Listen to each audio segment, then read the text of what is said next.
everybody in Live. live. Body in. Boomba, doomba, loompa doo. Are you in? I've got another smoke sesh for you. Boomba, loompa, doompa day. Welcome everybody to the show. Welcome everybody. That be the intro. It is now. Cheers, everybody. Yeah, welcome. We started differently. Yeah, it is. You can hear me singing to myself in my cans too. I saw that everybody was interesting, man. I had my window already popped out, so I saw that everybody was rolling. I have to ask the usual questions. I saw that Astro Charlie can. Cheers, Spartan. Cheers, Kyle. Kingfisher. Astro Charlie. Cheers, everybody. Welcome to the show. We have Big Jar. Big Jar popping in as always. We're having some coffee. Yeah, man. You do? Yeah, man. Yeah, do the late night coffee. My hands are shaking like drugstore dice, but I'll try to hold it up. Shout out to the Frigro. Oh, I like that, Skilbo. Is that a new one from this past weekend? No, but this is sandblasted in here. Look at mine. That's pretty dope. What do you got? Let me put my shit down before I skull myself. Garden Moore. Mine's Of course, it's the Beatles. Are they overrated, underrated, or rated regularly? But this cup is an overrated cup. Yeah, I think I'm with you on that, man. I have one that I got from What's up, Yuma? In is it Westminster? I'm not sure what part of London that Abbey is in. But I got a chance to walk. Skilbo, did I ever tell you this story? I walked Abbey Road. I walked across. I like that, Skilbo. What is that? Is that tie-dye? Is there a backstory on the tie-dye? Is a new shirt? No, I bought it like this. I am not cool enough to be able to do tie-dye like that.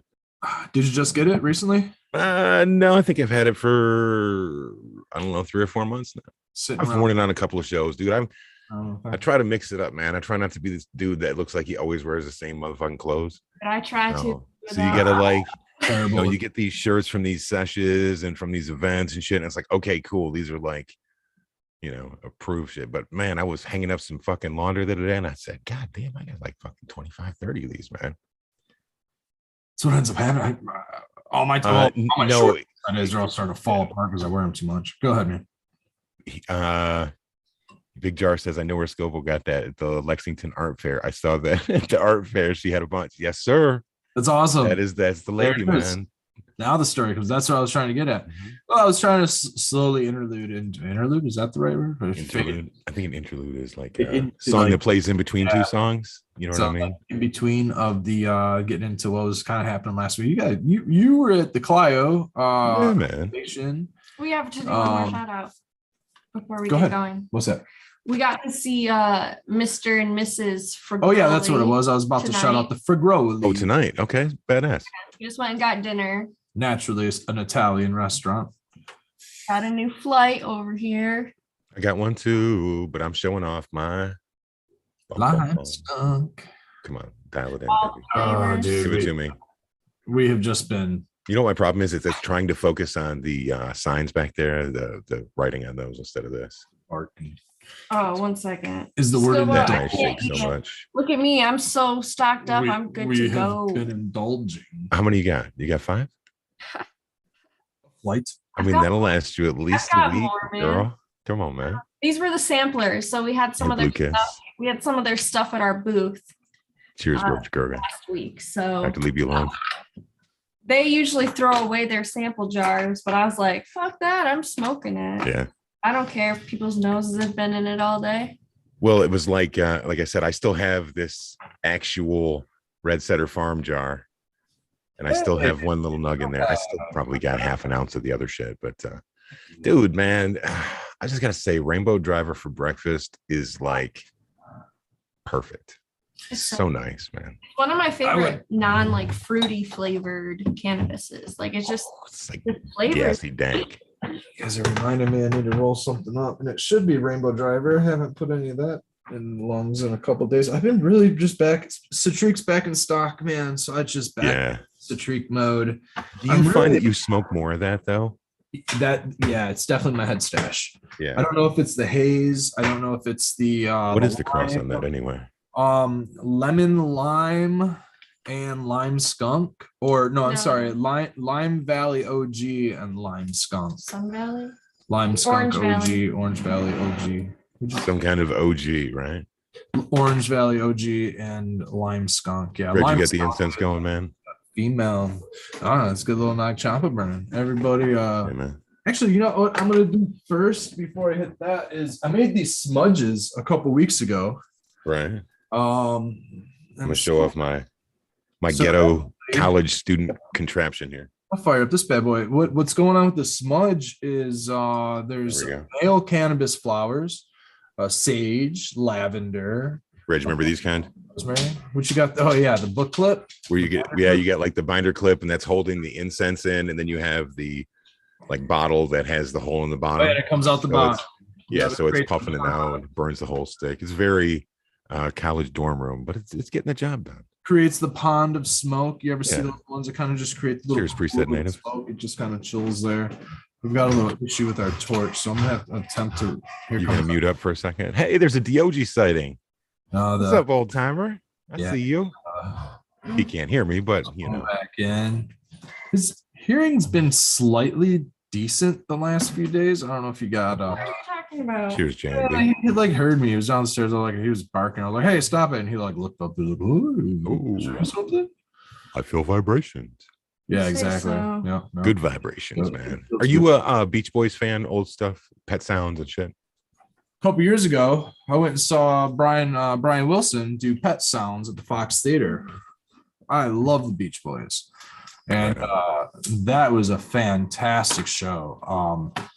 He did Pet Sounds, and then the Pet Sounds is like 45 minutes, if that long. So he did like another half hour, almost hour of Beach Boys songs, and I can't remember the Did name. he or did he not do In My Room? And could he hit the Of notes? course, of course. There was no. So the high pitched vocal singer. I can't think of his name. That was a different brother. He's no longer Dennis with or us. something. His son is actually in the band and plays with Brian Wilson and does like.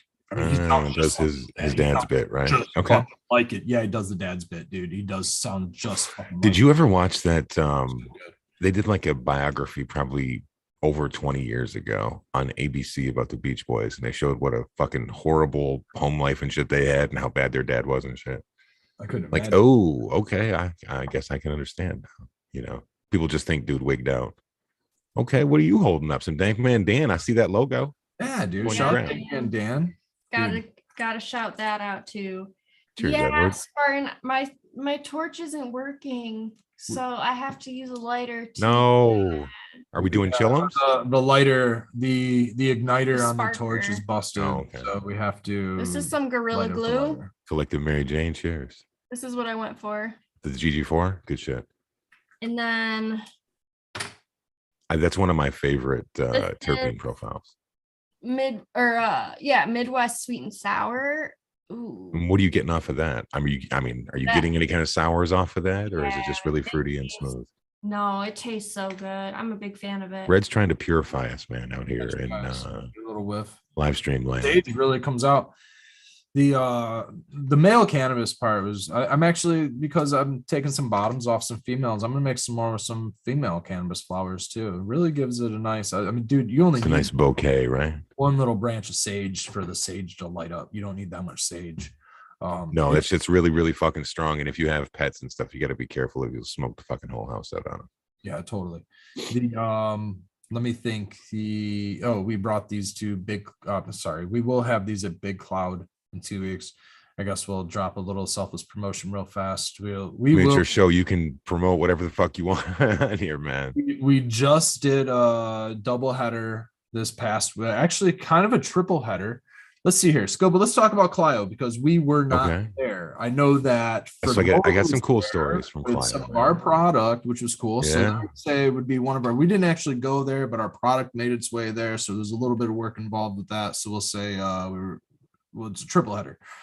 Shout out to the Frugolies for helping us out with that, and then Skilbo, give us a little A rundown. vibe. Yeah, man. What happened with at Clio? How'd it go? Hot butters. Man, Heads. I'll tell you, man, fucking Clio is my favorite event that I look forward to every year. We're talking about the Cultivators Cup with Buddy over at the store. It's really nice, man. It's a med card dedicated tent. And when I say tent, it's a humongous fucking tent. All of the vendors are underneath. They have a live band set up with fucking nice stacks and shit. What do you think, man? That's like a 40 by fucking 40 by 80 tent or something. Oh, it's bigger than that. Yeah, it's fucking mammoth, right? And it's really nice because they have gigantic circle tables like you would have at a banquet hall. So they're just all over the place, and there's chairs all around. So if you meet somebody cool, if you're meeting somebody up there, you can sit down, fucking sesh, get up, go walk around, enjoy the music. There's a bunch of food vendors and shit. And I'll tell you, it was really fucking cool because when I was, just kicking it under the tent, I seen Buddy. And I said, yo, Buddy, happy birthday. And he was like, it's not my birthday. I'm 44. And I was like, no, I was just making a joke about the anniversary thing, thinking like, oh, geez, And so he was like, yo, what are you doing right now? And I was like, not too much. He was like, it was going to be a meeting up in the office. Come up there in 5 minutes. So then went up there and got to, hey, there's for Girly right there. Cheers, brother. Got to be one of the judges to do the determination for the winning flower cut. So there were 3 samples, one from each category. There was an indica, there was a hybrid, and a sativa. And it was really good weed. But in the end, we ended up, judging is really a fucking cool thing. And while I was thinking about it, I was like, dude, I've fucking judged some shit now. So I did the 2020 Mendocino one, the 2019 Grow Off. I got to be a judge for that. Then we got to be a judge for our Grow Off that we had. That was 2020, really, right? That was a really cool experience. Yep. And then being able to do this, I thought I had a 4th one.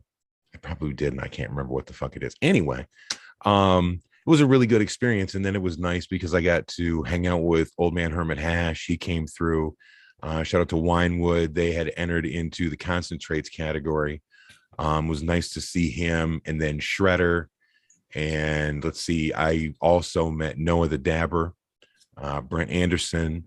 Really cool, 2 longtime viewers. It's really cool for me to be able to meet people that I just see in the chat and stuff, because it's like I've always been about like trying to tap into this community. So to actually meet people and actually, share smoke and have a real conversation and shit is like the best part about doing this.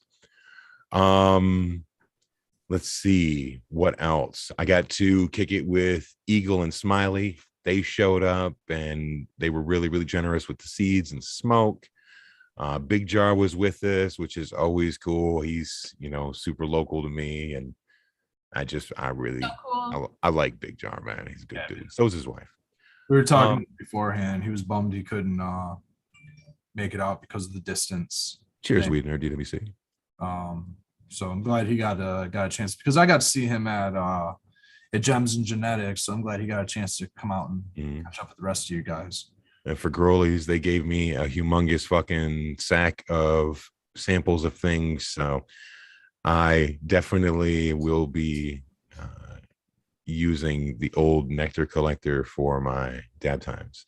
Speaking of dab time, that's only, 46 minutes away for those that are a little slow to get started. We'll start our first mention now. Cheers, Jeffro. Something I notice about rosin versus like a BHO is I feel like it's a little more stony, like it's a little heavier in the eyes and the hit. Like I can take a dab of some lime skunk in the morning or clementine and like have a nice relaxed day. It's just kind of like helps my mood overall. That's why I said it's a great wake and bake. But I just had that Midwest sweet and sour and I'm like, my eyes are closed over there. Got yourself, didn't you? I notice it. Gorilla Glue will get you there. I'm gonna do this garlic. You know what? Let's not talk about it. Let's fucking be about it. It's gonna be an impromptu hash time because why not? Garlic punch. I'd say Oh, early that hash one's so times. good, Anyways, this show might You be like that one? slightly short. We might not do a exact half a show at the We'll do what hour. we do. Yeah, we don't know. We have to make sauce tonight. We're Like, gonna we try to get have on to. it. We have to. The tomatoes are beginning to have a fragrance of sour, so or of like vinegary sour. So it's time to get those in the kettle and made into Not some all sauce. of them, like one or two. Of course, I'm looking for my fucking torch now. We're going Dun, to dun, I need a dun. new torch, and I asked Baked. I said, Baked, what is that torch that you used? And he sent me a $50 torch, and I just can't afford a $50 torch, man. Yeah, I know. Is it worth it? I mean, if it's a daily driver, sure. I'd I mean, say do you want to constantly have the- to fucking fight for a light? The No. igniter went out on that, and that's like a $30 torch, I think, $25. I gotta go get my fucking torch. I'm like, where the fuck is this shit at? Okay, Skilbo will be right back. And let me think here. Yeah, let me see here. We did not get a chance to go to the Clio cultivation, but it would have been great to get out to that event. We are both medical caregivers. After all, we both have our caregiver cards, and we are more than legal to service medical patients here in the state. Legal transactions, et cetera, et cetera. So that would have been great. But you know what? We got a chance to attend 2 other events. I'll wait till Skilbo gets back before we get too far into it. I don't want him to miss out. But the major event that we had was 2 full days. 2 full days at was Gems and Genetics. And this was in Morley, Michigan. I'll pull up the map for Uncle Rick here. If you have about the Saginaw area, you got the thumb, pretty much dead across here is in Morley. Sunday it was HREAM, HREAM. It's a big acronym for hash rules everything around me. That was north of Morley. What city was that in? Do you remember what city that was? Walkerville, somewhere further north. It was in the Manistee National Forest, or maybe north of somewhere within the north end of the Manistee National Forest. Not too far south of maybe Cadillac or something like that. Big Rapids. So we were up a little higher, maybe like up here on the west side of the state. Little chilly, guys. I want to say that second event was maybe at or just north of the 45th parallel, and it's starting to get a little chilly at nighttime. The dew is definitely settling in on our campsite and our tent. The grass was soaked, all that fun stuff in the middle of the night that goes on. But yeah, the temps were getting down there well into the low 50s. Powdery mildew is what pretty much eating all of our pumpkins done. Most of our squash is done because of this powdery mildew. I've definitely shaved up the legs on our cannabis because of that. I think that knee down early morning, I mean, it's going to start giving everything a good old dew point bath. So from the knee down, we're taking care of all of that. But is anybody else camping out there this time of year? It's starting to get a little, or at least in the northern part of the Michigan area. Skilbo, how's the dew set early in the morning over there? Now that it's in like the 50s in the morning. Plants are covered every morning when I go outside. Yeah, it's kind of what we were just talking about. Camping was wild. The inside of the tent, it was like dripping and raining on the inside. Raining on you? Yeah.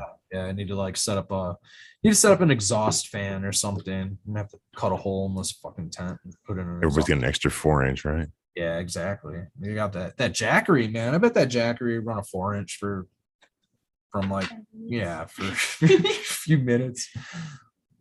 It'll run a little fan almost all night. It'll run a little fan all night and only use up like 10% battery. Maybe that's what we needed. We just needed a fan running. That probably would have helped the issue in itself, is just running a little fan. Anyways, so let's see here. I was talking a little bit about the events that we were at Skilbo, just kind of where they were. In chat, a handful of people are in chat. They got a chance to swing by the booth. I see Blue Kiss. I did see Astro Charlie up at HREAM. Shout out to FLF, dude. You got a chance to see FLF at HREAM as well. Organically Blunt, thank you very much for swinging by the table. It was great to chat it up.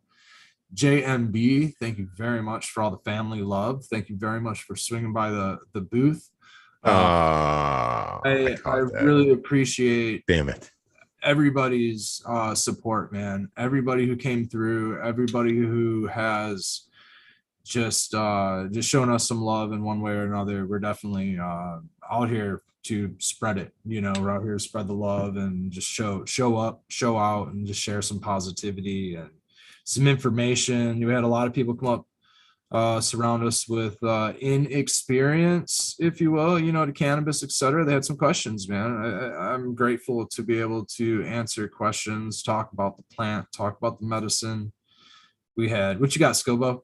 You just coughing, letting it rip? You all right? You got that dab down? All right. I thought you were laughing. Thought I missed something in chat. Laughing at my damn self. But there's Dab will do ya. you dab straight. You dab Garlic straight. poison got me. Dab straight. We had our new pet friendly CBD oil, interest in that. We brought vegetables, a lot of people with interest in vegetables. People have some pickles and tomatoes, and it was a very, very cool. It has vegetable seeds. I got a chance to share a lot of seeds. Shout out, I don't know if I got a chance to shout them on the Michigan Bros Grow Show, 9 p.m. Sunday night. Shout out that show. I gave a huge shout out last week to a lot of people. I don't know if I shout out Midnight Roots. They were there showing love.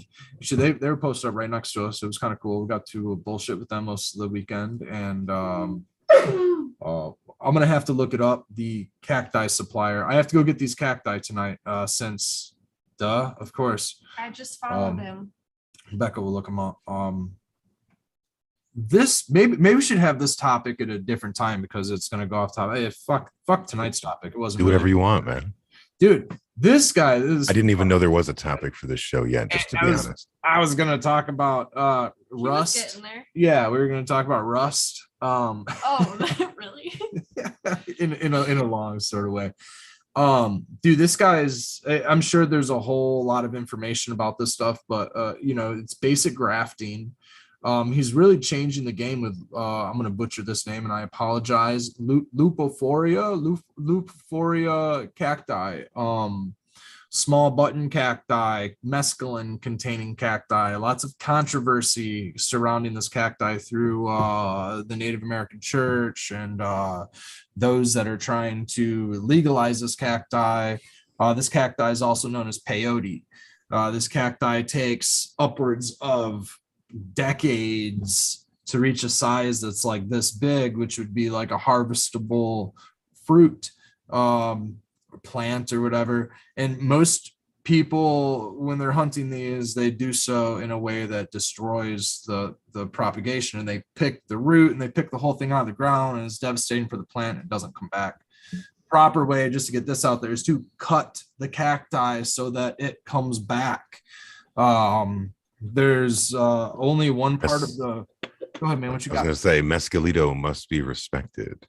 If there's any Carlos Castaneda people out there, there's a whole section on how to cut it and not to destroy the whole plant and everything else. So it's definitely a tradition behind it. Totally.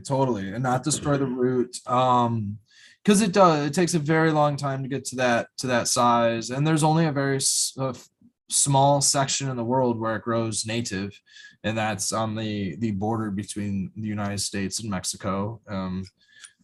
We have on Instagram Fabric of the Universe, and that's who I got these cacti from.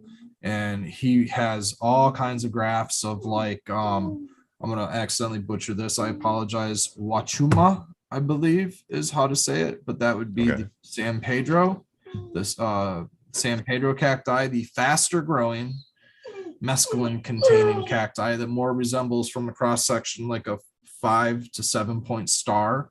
The San Pedro grows more of like a pillar, whereas the peyote grows like a little round button and actually kind of resembles a grinder here, with a little dome top. Those take years to grow, right? Years, like 40 years for this size, man, like 40 years, right? So hacking the system. I think this information is huge and very valuable. You can take a peyote button and graft it to a faster growing rootstock, and the peyote button will grow faster. So it must be something about the transport of nutrients or something. It has to be. Cheers, Bubba Rambo. He's grafting peyote onto San Pedro, which grows faster, and the peyote will grow like 3 to 5 times faster. So within just a few years, again, that is fabric of the universe, all one word, fabric of the universe. Shout out him for more. I'm not an expert on this. He is. So there is a cactus that has leaves. We all know what leaves do to plants. They allow the plant to photosynthesize. And so this cactus is, you guessed it, the fastest growing cactus. And he has actually grafted the Euphoria to the fastest growing leafed cactus. And he gets this size in like 2 to 3 years. 2 to 3 years, Skilbo, from 40 to 2 to 3. Now, just as a thing, how much of that do you think you would need to ingest to have a true experience? Is there any idea that like we have to eat the whole fucking thing, or I have no idea. I think fill me in, chat. I know that there's some fucking old heads in chat. This size will get you there. I think a quarter size button. I think 5 of those buttons, a handful of those buttons, which would be a giant button, I think is probably their medicinal dose. So you need a little army of cacti, is what you're telling me then. I have no idea, man. Not just one. I have no idea. I know that like I've seen them come around at festivals and things, and they'll sell you like 5 buttons for whatever. It's $10 a button, like that, and like a dose is a couple of them. They don't nothing specific, you know. Down for that? Yeah. I mean, you brew it, and it kind of feels like a couple grams of mushrooms, you know, with the, of course, it's a phenyethylline. It's going to act differently on your serotonin and dopamine receptors. It's probably going to act a little bit more like maybe a stimulant or something. But who is it? Aldous Huxley. Aldous Huxley. He did the Doors of Perception, right? Aldous Huxley wrote about mescaline in the Doors of Perception, and also Alan Watts. A lot of his talks and studies discuss the mescaline consumer and the ideologies, because a lot of those psychedelic philosophies came from before LSD. They were studying, this is before psilocybin too. They were studying mescaline's number one. Like that was the first one, even though, you know, ergot wine and like psilocybin mushrooms in Mexico, like all the stuff was being used. Like the real, like, what would you say, man? Like therapeutic studies and things, that was all going on with mescaline. They were using mescaline to treat alcoholism and all kinds of other things. Mescaline, cacti containing mescaline. So I think that it's an incredible bound, I guess, a leap or whatever to speed up that process for advancement. Yeah, you know, the Native American Church is really concerned with, because on that land, on that tribal land, it has actually been purchased. There's some more controversy because it's the Native American Church that is actually the main opponent to like the decrim nature model, and them trying to legalize state to state entheogens. They want the gift, gather, grow, and peyote and mescaline is included. Mescaline is actually like a Schedule 4 narcotic. Peyote is like a Schedule 4. And what's crazy about peyote is there are federal DEA and FDA licensed peyote dealers. There's 4 of them, and they're in Texas. There may be less now, but there were 4 at one time, and only 4. And those guys are allowed to sell peyote. They're allowed to purchase peyote from those that Native Americans are allowed to pick the peyote. So they're allowed to purchase the peyote. They're allowed to pick the peyote, and then they're allowed to sell the peyote to anyone with a Native American registry of, I think, 0.25% of blood type. So I think 25% Native American gets you access to be able to pilgrimage to Texas to purchase some peyote from one of these Ford peyote dealers. So that's kind of the system that's set in place now. And I believe that the main concern of the Native American Church is that that people will begin to forage if they lighten up the laws and everybody has access, that people will begin to forage and pick it extinct, which is a good concern. But I do believe that with the gift, gather, grow model, that more people will attempt to grow it, especially if it doesn't take 40 years to grow and we don't have to go to the desert to get these giant fruits. If we can grow these fruits on fast growing cacti with leaves, with photosynthesis and all of this stuff, and they're growing much faster, I think Grafting, this is kind of an answer to that concern. When I think I've seen that dude before. Really cool dude, man. Yeah, he has a bunch of different cacti that he sells, right? His whole booth is filled with cacti. He's got really cool art. He's an artist. He's a very cool dude, man. Let me go grab a couple of specimens. I was overhearing him talk about it because we were only a couple booths away, so I could just like go to our tent right behind where we were vending. He was right there, and so he was saying that he built at his parents' like an outdoor landscape for them, and they were in the ground. Oh, that's even better. So he created the climate. Yeah, and I don't know the environment. If that's in Michigan and like it was just in the summer, or if I don't know. And like his parents live somewhere else. I'm not sure, but they're pretty cool. They're super phallic, man. Super phallic, man. Super phallic capitalistic. Like super interesting. This made DOG, I'm just doing this to DOG, and it made him stop crying. He just wants a little bit of attention. That's all. He just wants to be touched. Here we go. Cheers, she grows the dank. Red, Becca said that's super phallic. Oh, yeah. What do you think? Cheers, Jay. It looks like you have one of those English cucumbers. That's kind of weird, man. I think this cucumber, guys. Yeah. All right, so this is the San Pedro, and just in case anybody knows, it's got a $50 price tag. If anybody's wondering how much this kind of cacti might go for, I'd say this cacti is probably ready to graft. I could probably cut it down here and put it into another root stock, or start it up. Also. Is that what you want to do with it? Yeah, I'd like to propagate it. Okay. Let's set this down. All right, next up. That one is one that most people are familiar with. If you notice, it has 6 points, like a star on a cross section. So it's like a star fruit. Very similar on what we have going on here. Now this is a like 1, 2, 3, 4, 5, 6, 7, 8 section lobed. Of 8 lobe. And I'm guessing this is a species like San Pedro, but it might not be. I'd have to talk to him further about this one. But this and this are two different species. I'm guessing that this is a faster growing species. So how much was that one?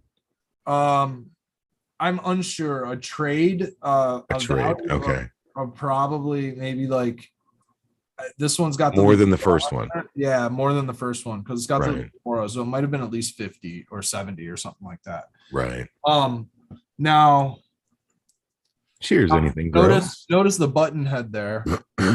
That little guy. Button. Who's got the button? Yeah. That little guy would be like a couple years old, but he's grafted it and it's gonna start to take off. Pretty cool. Do you need a special environment for that, or can you just keep it in the window? So super cool. Yeah, I guess keep it outside. Keep it we'll put it under some lights inside. Keep it in these grow lights in here. I'm thinking that he grafted this San Pedro onto a faster growing because this is a graft on a graft. Yeah, that's what I thought. It's kind of got a wedding cake tier thing going on with it. Yeah, and I'm wondering if he did that to like speed up both. Cheers, 710 canister. Very interesting. So here, I'll give you guys another. Cheers, hillbilly herb. That's pretty badass, Red. There's one more. What? Yeah. Damn. Yeah. Check this out. Oh, what the fuck is this? What did that get cloned onto? That's a leaf Lufora cactus. onto the leaf cacti. What? Yeah, Oh, that's right? pretty badass looking, man. So that guy's already got a little bit of size to him there. Okay. And see, the leaves are going to photosynthesize and they're going to grow That's dope, man. faster, and they're going to speed up that process. And that little guy is going to get the size of that grinder in just a few years.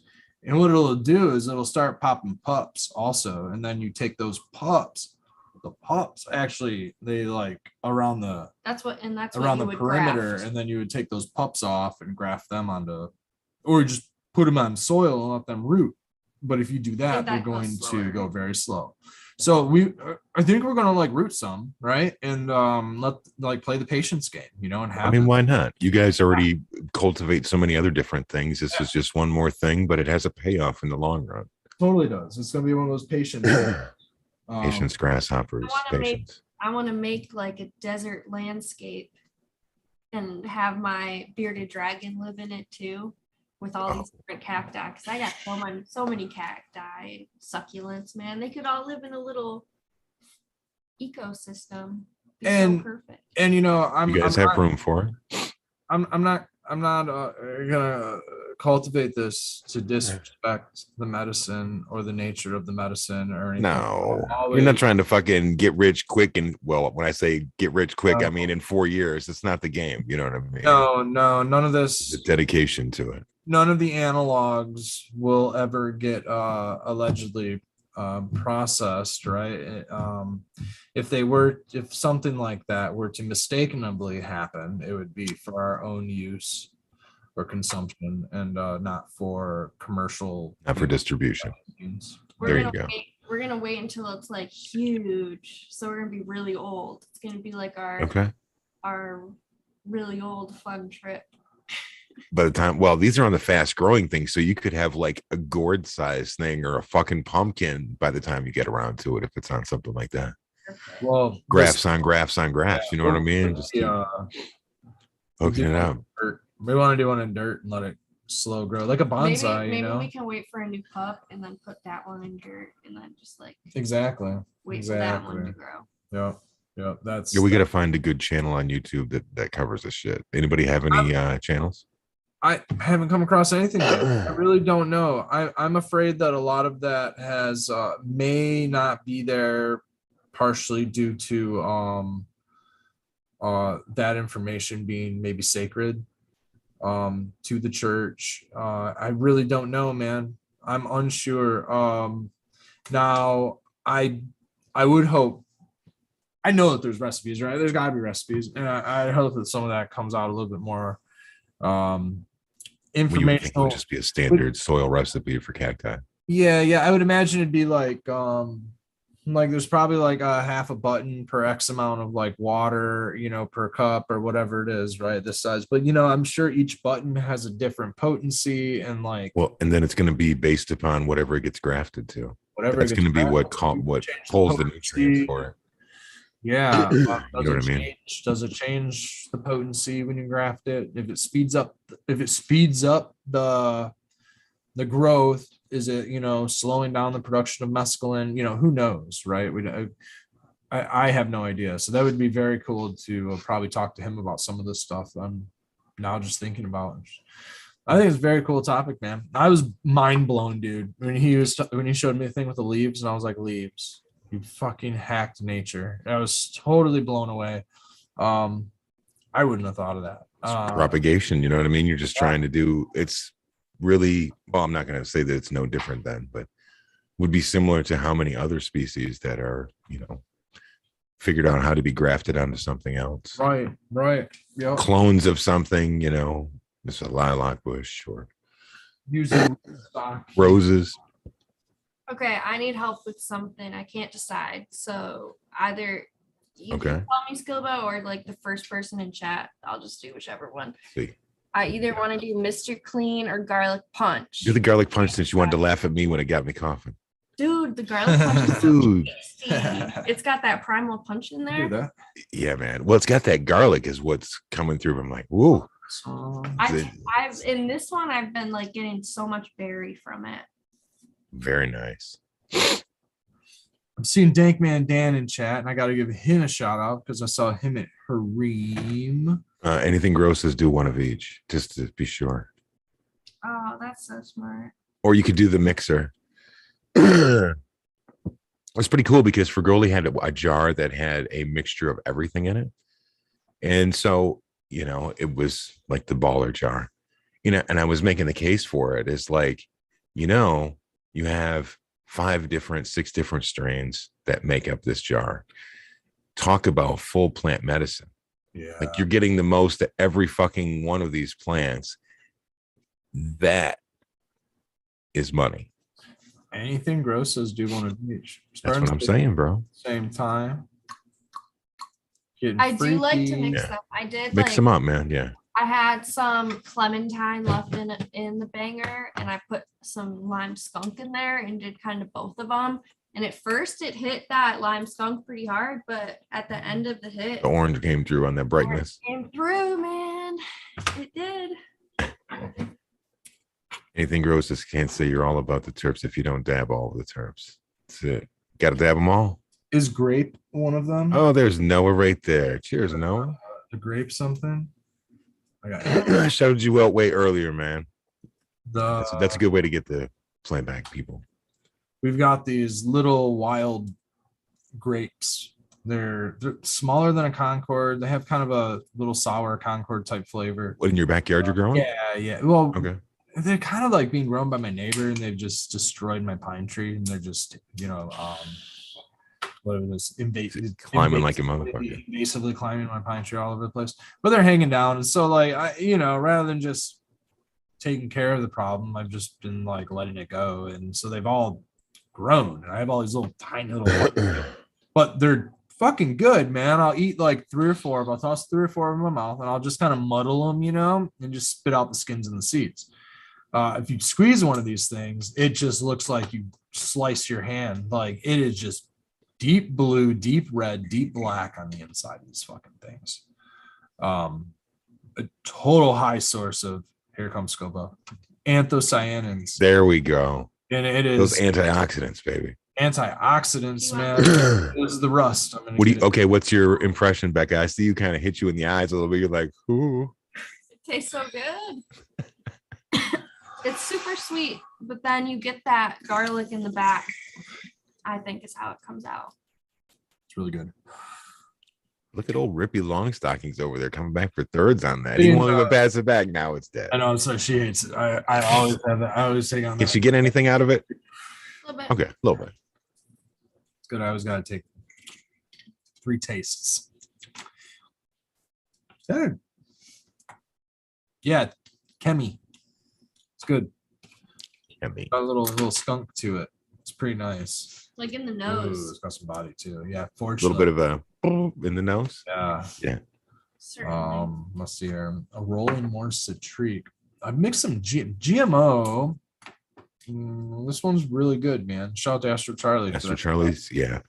Yeah, really nice little funk. We pulled it a little early on the last, maybe like 9 days early or something like that, just because we wanted it to be available for Gems and Genetics in the green jar. So this is some offer some personal for us, but we got a little bit of that left. It was like not the best looking plant. It kind of like was a little decrepit because we just kind of let it kind of do weird stuff, and then we put it in the flower, so it didn't produce like. Oh my god, dude! The last time that I grew it before I shut my old grow down at the other house, I tried to flip it early, but you know, like the 4x8 beds that I had when I figured it out, they were like 14th or 15th cycle, and you know, like kicking ass. I put that last GMO in. I was like, all right, this is the last grow I'm gonna get to do here. Let's fucking rock this bitch out. Man, that fucking plant just kept yielding, and it kept getting bigger and bigger and bigger and bigger and bigger. And the buds just kept getting fucking more and more and more dense. I smoked so much fucking GMO for like the next 3 or 4 months. Like, I like it. How many? We have like 10 in flower, 10 plants in flower. Oh right shit! now. All huge. What do you got? 5-footers, probably 6 footers. Oh yeah, they're 5 footers. They're about as tall huge. as I am right now. So almost okay. pretty. And you know what's funny, man, is like lemon dozy, it is like neck and neck with it. Like it keeps up with it. Lemon dozy keeps up with it, no problem. I think what else I think Rainbow Driver might even keep up with it in terms of stretch. Not Rainbow Driver, Strawberries and Cream. They're all just huge. Is Daddy Red growing anything this year? Daddy Red's got himself one of those blueberry green rooms that he went nice on his back. Shout out to Daddy and Mama Red. He gave him little plants. Yeah, that's all right. I mean, he's not trying to fucking blaze like that. He don't need to set him up with 3 pounds for a fucking season. He's good. You know what I mean? Yeah. Oh yeah, he's good for a couple years. It's Daddy Red's head stash. He's good for a couple years with a couple ounces. You just got to remember to set a little bit of that fucking hash aside in a dome for Mama Red, though. Make sure. Most of his smoke sesh time when he hangs out with me. When we hang out at the cottage or something, he'll hit a joint a couple times, and that's the most of it. You know, I'm usually sharing my stash with him. It's nice, man. Your parents are such nice people, and it like totally makes sense once you meet Red's parents. You understand Red like on a different level. Like, oh, okay, yeah, I get it, man. There's definitely a longevity thing that I strive for. Oh man. See, Becca agrees. They're inspiring, that's for sure. They're like identical to our relationship. See where I have my balance of nature and so it's cool. Yeah, you're cool like Mama Red, Becca. I give you credit, man. They have an age difference similar like we do. Almost the same age gap, minus maybe a year or two. I know since this is like a loose topic show we're working with, I found some fucking aphids on 2 of my plants outdoors, man. And I like kind of lightweight freaked out. So what I ended up doing was I was like, all right, I'm going to get this fucking fancy spray. And everywhere I looked for the fancy spray, they didn't have it. So I had to order it. It doesn't come here until Tuesday. Now, Sequence told me I can go get a bottle from him, but I'm like, damn, I don't really want to fucking blow that much gas right now because I'm broke. So what I did instead is I had some fucking soap nuts / soap berries. And I took like 5 of them and I threw them in a mason jar and I steeped it for a while. And then I poured that into a spray bottle. I added some water to it. And then I added peppermint oil and cinnamon oil to it. And shook the fuck out of it. And I went outside and I sprayed every fucking bit of my plant, every fucking stalk, branch, stem, underneath, everything. Okay. And then I went out the next day and I looked and I didn't see shit. And then I went back out today and I repeated the same thing I did on day 1. And I haven't seen anything either.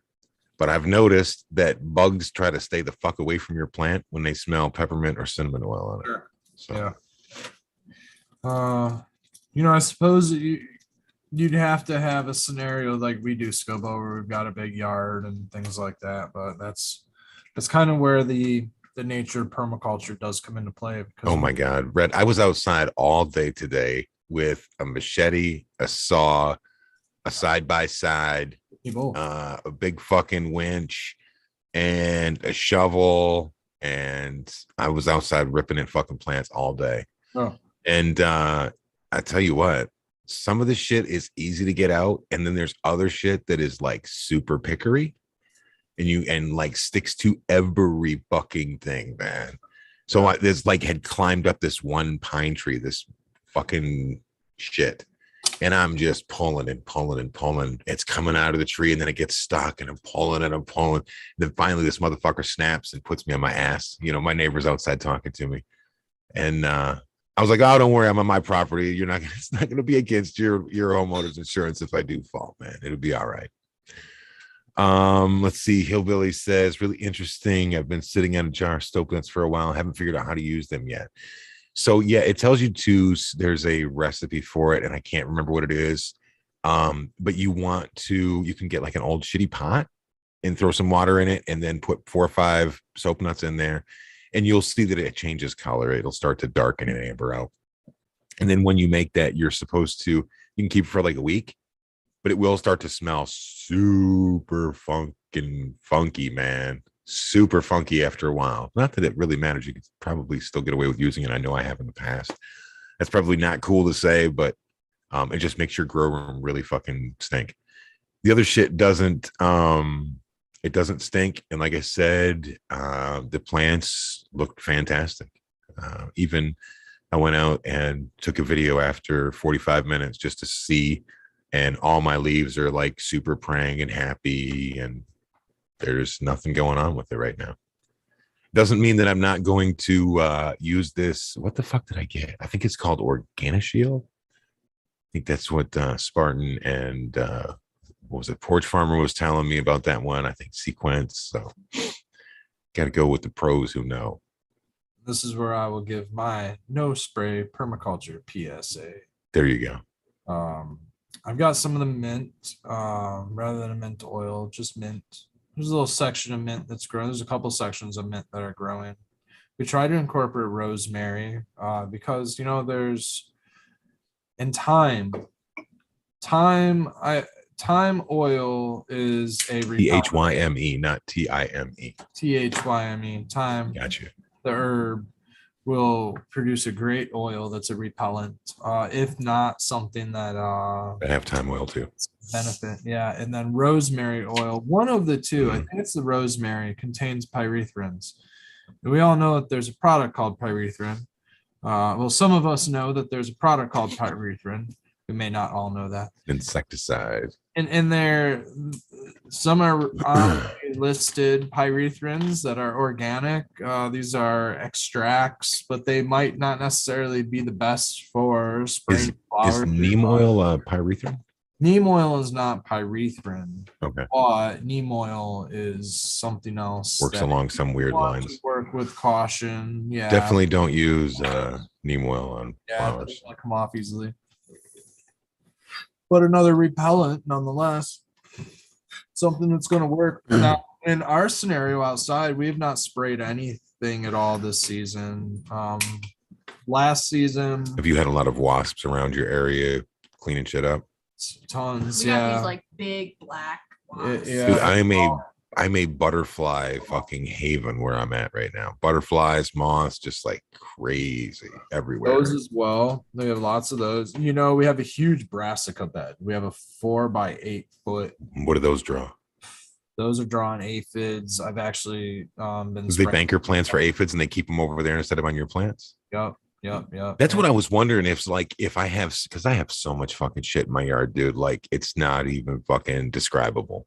I have so many different fucking things. Something may be harboring the aphids, and possibly through the storm overnight, it may have like transferred, you know, through the air or something and landed on my plant. But like I said, I only seen like 1 or 2 of them, man, and I fucking jumped on that shit. I saw some aphids on my male plant like 6 weeks ago, you know, and I'm like, yeah, I see aphids every now and then, and I didn't even think about it. I haven't seen an aphid since.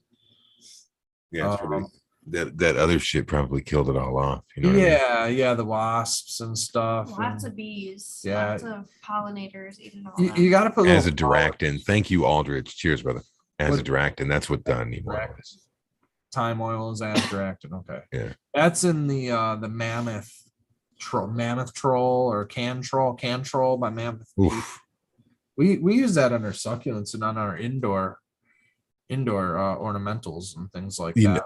I figured out that stupid fucking cycle of spraying. If you don't want to spray anything like chancy on your plants, even like from the time that they're just tiny little clones, is I use soap nuts one time, then I'll come through the next time and I'll use this freeze-dried aloe powder and the freeze-dried coconut water. Add that shit to a shaker bottle, spray them. Oh my god, there's so many saponins in that, man. They just saponins. What's saponins, Red? What did one soap nut say to the other soap nut? What'd they say, Becca? You don't want to play along? Come on. What is this happening? What's happening? What is this happening? You teach me. You were playing Jeopardy. We're trying to get you to be cooler than that. No, but Rust, man. You want to know what does a sapling is? Does it make it like too Brandon Rust, man. Shout out. Yeah, it soaks it in. It helps it become less hydrophobic. I love how Spartan's right there in the chat, ready to offer advice for somebody to rub a plantain on them bald baseball. He told me before, you got to make a poultice so you could like take it, chew some of that shit up, and then fuck it.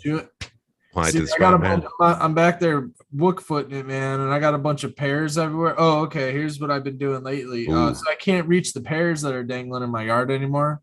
So I'm waiting for them just to fall. You know? I wonder if you could. Well, the problem is they're going to be infested with fucking wasp and other shit.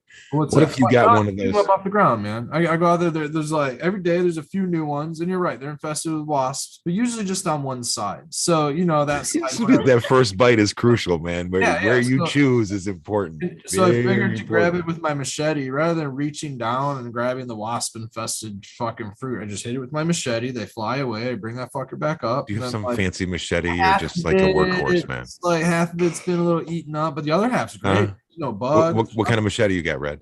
Like a Fisker's machete, dude. $14, man. And they don't last very long when you're fucking whipping through the garden. I got the fucking Gerber one that's got the saw on the other side, man. I've been giving that bit to work over. And that's some stupid ass Irwin saw that's just like this little blue fine tooth saw, and I'm out there just going through these trees like crazy. And my neighbor's like 75, and he comes over and he was like, "What kind of saw are you using, man?" You know, like old people, you know, what kind of saw are you using? So I showed it off. He's like, "I'm gonna have to get one of those." Dude, they're great. Old timer. Yeah, man. It's great for sunflower stalks, getting all those, you know, those low lying ones. You can just come through and just saw the shit flat to the ground. That's what I just did today, man. It'll cut through a good 2 to 3 inch branch, no problem. Red, I have 2 burning bushes out in front of my house that are like 14 feet tall, and they're so old and so big that they like, you know how like there's the one main thing in the middle, and then it'll throw like all of the shoots up like 3 feet around the perimeter, and then those will start growing into the main thing, and then over time as those get bigger, it'll throw another ring out. You know, that's my life. Holy fuck, dude! I've been working on this shit for 2 days. 2 days of getting all that out there. Yeah, but my shit looks crispy now, so. It's like you come along and now it looks like, you know, I shaved all the legs on the trees, you know, so it's all nice and manicured. Can't be living in a dump, man.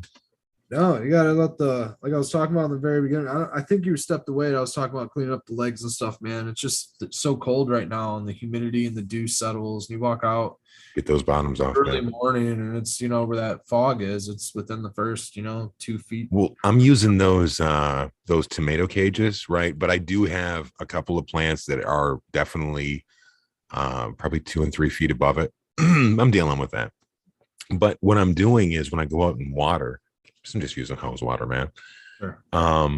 Is I am reaching inside anything inside of that cage, anything, any leaf, any bud site, doesn't fucking matter what it is. I just sit there and just snap them all off while I'm doing my 30 count of watering. Then I go to the next plant, just keep doing that because I don't want to have a point. Dude, I have one. I'm trying to think of which one it is, and I'm not sure if it's a something good or smell of success. I think it's a something good, but it is a super sativa leaner with the long fingery leaves. Oh. It is just now starting to show buds. Like, fuck me, man. The streak is like not. Fuck. All these other ones are like boom, bam, pow, and this other one over here is just like, oh wait, I'm gonna go. Yeah, I'm gonna do it. Surprised that it makes it like through the cold weather though.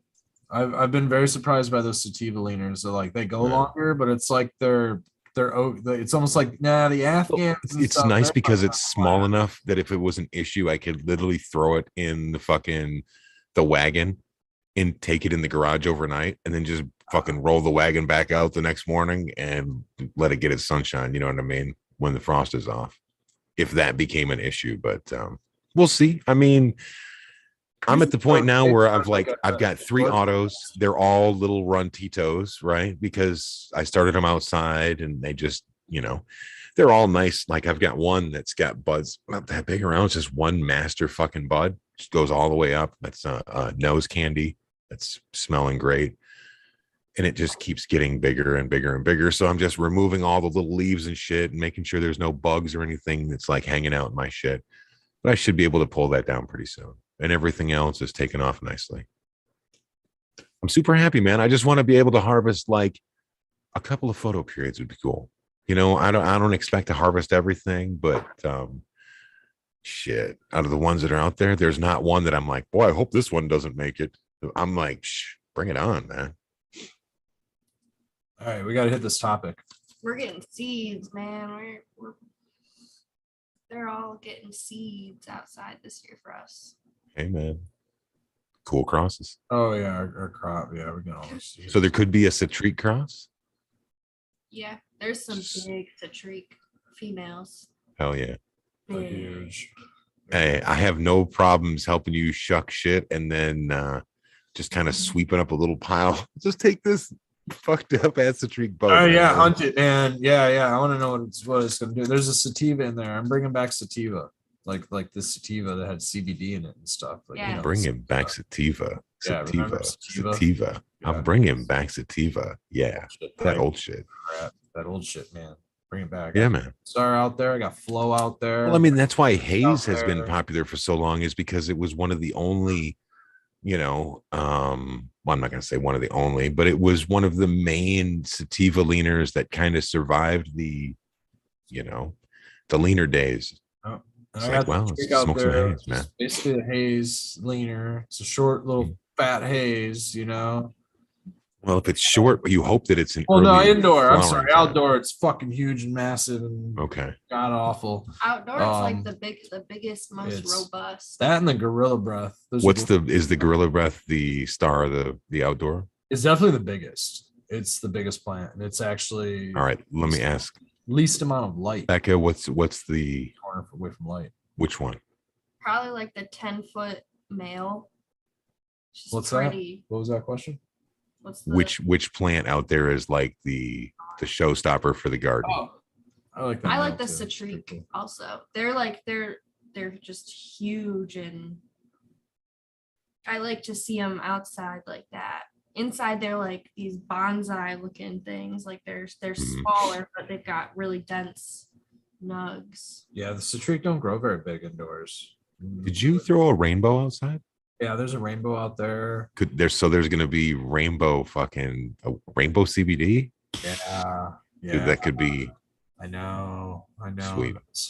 I'm really excited for these seeds, Skilbo. I really have to like hunt some seeds that I have purchased and like spent money on and stuff, because I'm gonna get into this thing where I'm not gonna want to like hunt any of the seeds that I've been buying. But you got some fucking heaters too, man.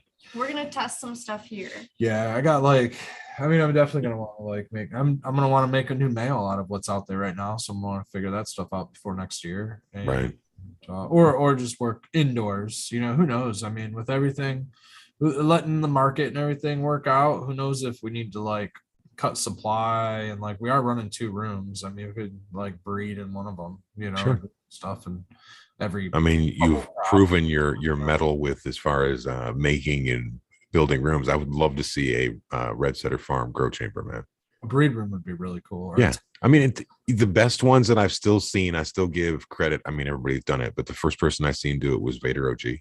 Yeah, Ninja followed them. Med Growers made one. Med Growers videos on the breeding chamber are fantastic if you're looking for a place to start.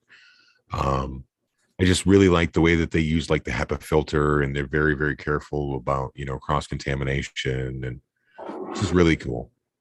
And, as a longtime caregiver and patient, we've all kind of had that subtle dream of, man, once you get to the point where you can grow these plants like consistently, I know for myself that I've long since sought the silver bullet that cures what fucking ails me. The problem is I have a litany of fucking problems. So it's a work in progress. But if I had the space, like if I eventually build a barn outside, I would love to have a small, 4x4. It doesn't need to be big. You can even do it smaller than that. You don't have to flower big fucking plants to make seeds. You could flip shit at 2 feet, just throw them in there, throw the male in a week before, let him get his set on, throw the female in there, and, let nature do its thing. Yeah. How many acres are you on again? 5. Decent. 5, yeah. Strong. Yeah, man, that's enough for a mint patch and like a little bit of this and a little bit of that. You won't be spraying in no time. No, I've been trying to I'm trying to figure out what I want to do, where I would like to permanently flower these. And I'm not sure yet. So this first year is like, let's do it in pots. I have been over to Big Jar's house and seen his setup that he uses, which I really, really am envious of. It's really cool.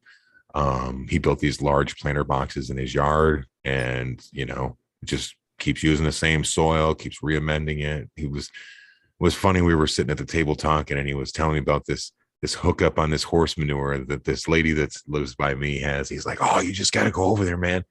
So he tells me about how much he gets, and he tells the lady he's got a 10, and she called him on the way back and told him that she owes him $3. So anytime that he wants to, he can just come back out there and she'll level him off with more manure. So it was a fucking goofy story, man. Fuck yeah. Yeah, shout out Big Jar. He well, you gotta grow yourself some purple cannabis because it's got some anthocyanins, Skilbo. Yeah, anthocyanins. We're gonna get into this topic, man, because is this the topic of the evening now? Is the anthocyanins? The Fountain of Youth does have purple water. And here's why. Antioxidants, man, but that's a big word, man. Antioxidants. It gets confusing. You're like, yeah, but it's got antioxidants in it. Come to find out that coffee, we're all drinking some right now, as a matter of fact. And I actually have not drank any coffee in the last couple of days. Coffee is a psychoactive, believe it or not necessarily a stimulant.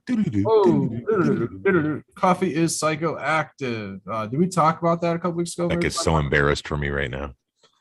So we're tripping our brains off on coffee, man. But yeah, it does. It affects sleep. It does something to us. And it affects sleep and some things like that. But anyways, what was I talking about coffee for? Why was I bringing up? We were talking about anthocyanins, and before that, we had a topic in our Western diet, because it is so full of words that we can't really pronounce. Not necessarily just the vegetables that we normally grow in the backyard, but mostly supplement all these ingredients, right? We can't pronounce.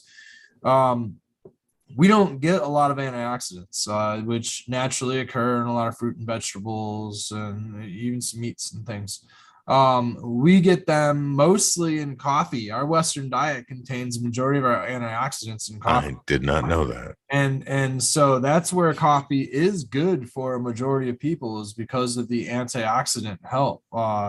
Be careful about the coffee consumption, as it does affect your sleep, which is also good for health. All right. So what's antioxidant is a big fucking word, dude. But oxidation is also a big word. But oxidation can be a bad thing as well. Is rust, right? A lot of us know. We're back to the rust. We've circled the wagons. Okay. Back to rust. I'm not going to talk about the rust belt. We can get on with the rust belt on an agricultural session. But rust is simply oxidation. Typically with steel, you see rust, or like iron. You'll see oxidation in the color of orange rust. Okay. With a different metal like tin or aluminum oxide or magnesium, even you might see oxidation in white the iron ore before. You ever see white powder? That's oxidation. Go ahead, Skilbo. What you got in the iron ore? The stuff that's yellow? Like in the groundwater, it's orange, and it's like a bacteria, and it just fucking ugh. The dirt down the sand in the ground in the southern portion of the United States is very red. There's a lot of Georgia iron in that ground. It's rust, essentially. It's oxidization. Oxygen, even though we require oxygen to breathe, and in our water, oxygen is incredibly corrosive. Oxygen is one of the most corrosive elements, right? Beside a very low pH acid, oxygen is incredibly corrosive.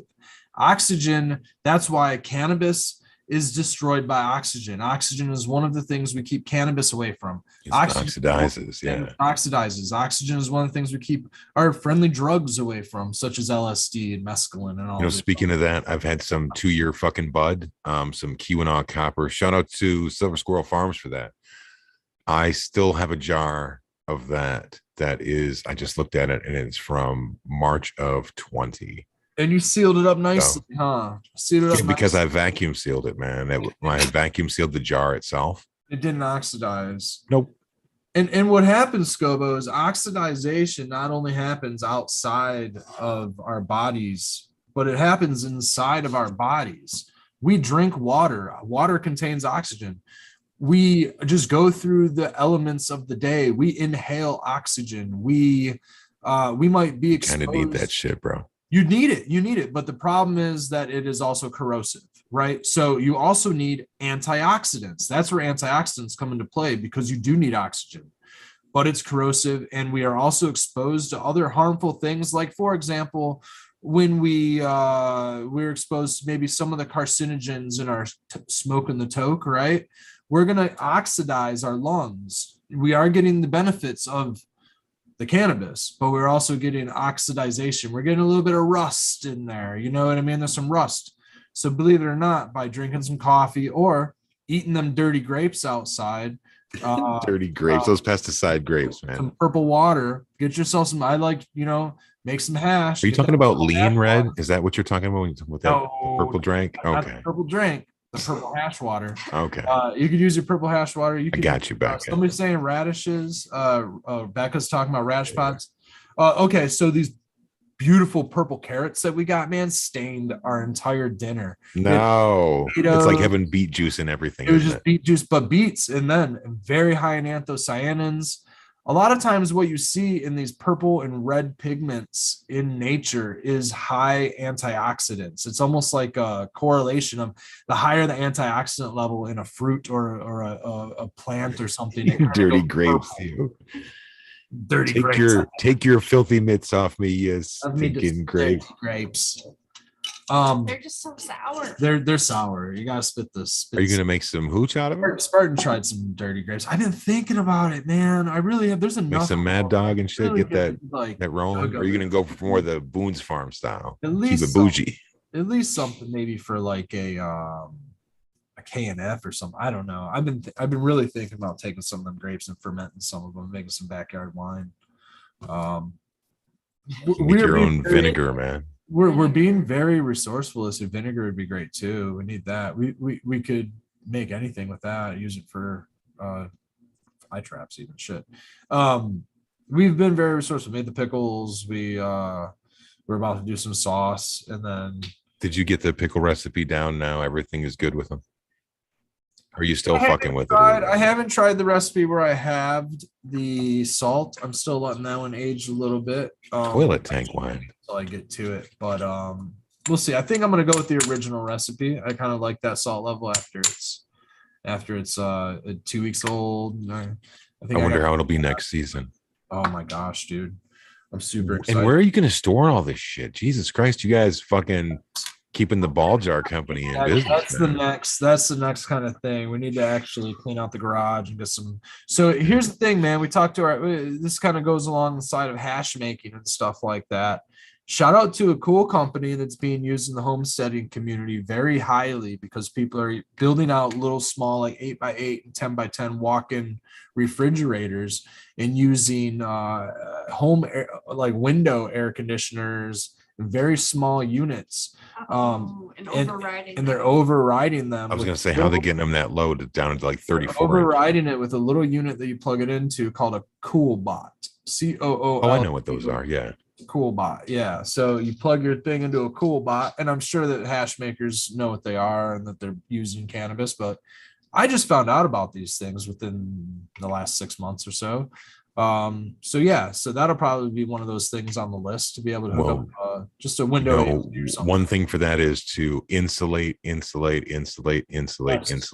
because otherwise that's your fucking energy bill. And IR radiation insulate. I think that's one of the best things that I've ever done when working on like a room that is exposed to an external wall, whether or not it has fiberglass, direct sunlight, whatever. Direct sunlight's hitting it, it increases that fiberglass. It increases the temperature of that, man. Not the heat. It's the IR. It goes through the radiation, right? Through it. You know what I mean? you can't block it with. You have to use metal. You have to use like a metal surface. So they make that silver bubble wrap shit. It's probably the most cost effective stuff next to maybe aluminum foil. They have this real thin aluminum foil style stuff that's a little bit thinner. That might be a little cheaper, but it might be a little more difficult to work with. I don't know. Can get away with that is more like an underlayer. You could probably put that between drywall and studs because it's almost like a foil. Well, you could also do a cool room within a room. So you can build a room out and you can have the cool room inside of there so that you're breaking it up. So you have the insulation. Oh, you fucking pro, you. Look at that. The jars are focused. They're holding still. You can read them clearly. They're facing properly. Sure. Are you going to become the cannabis, the can of white instead of Vanna White? Sure. Spin those jars for us. But which one? Should I like relax a little bit? Clementine's more relaxing, I think. I say go lime skunk. We need I'm rolling a doobie of GMO and citrique. Let's see here. I think you should do the Dank Man Dan. And since we're winding this kind of sort of down, maybe do the sweet and sour and mix it up with the lime skunk as well. So you can just have like a blast of flavor. Does that sound good or no? Do those two things go together? Rosin and like sauce? Sure. It'll melt the same? Sure. No, but sure. Okay. Say sure. Put them together. I don't know how these effects are going to go. We got to. I mean, it's for science, Becca. We have to find out. Inquiring minds want to know. I'm putting GMO in the joint, so I guess it doesn't matter, right? They call me Scoop Skilbo. I'm on the scene, man. I'm trying to collect this data points. Going together. Cheers, Raymond. Cheers, Chad. I'm glad everybody is hanging out with us this evening. Hopefully, everything is going swell and swimmingly and all that other good stuff. As a PSA, I know we mentioned the ball jar, mason jars. Outdoor season is coming. Do not wait until near the end of the month to try to buy these fucking things because they will be sold out. And then you're going to be stuck with a bunch of little fucking jars and having to crack all these seals and all this other silliness. Unless you're Spartan grown and you come up with some other fucking method. You can't find quart jars, man. I mean, get your totes too. Get your totes, right, Red? If you have the right outdoor. $30 a piece. Those things. Talk about a nice markup with those fucking things in the last couple of years, man. And I'm not talking about now. This isn't a now markup thing. This should happen a couple of years ago, dude. Those things used to be. Which ones? The black and yellow ones? Black and yellow lids used to be for $6, dude. Not nearly. They're like 12 now for some of those. Like the larger ones. They're like 25, 30 now. What? Yeah, dude. They're fucking holy shit. Crazy. It's crazy. I mean, whatever. Maybe it'll all balance out soon. But dude, people buy them and use them as cups. Kazoo is talking about the black buckets with the screw lock lids. Yeah, those are called gamma lids for some shit. Sometimes you can get them at your big box store. I know Menards sells them over by where they have like the janitorial brooms and all the other shit. They're usually on the bottom shelf. Get those while you can. I still have a few of those myself, which I had already intended to put into motion. You used to be able to get the black buckets. I think Lowe's had the black buckets, if I'm not mistaken. Grocery stores have them too, the little bit taller ones. Yeah, a little bit more expensive at the grocery store too. Mm-hmm. $2 or $3 more expensive. Well, buy 20 of them. You're going to need them, right?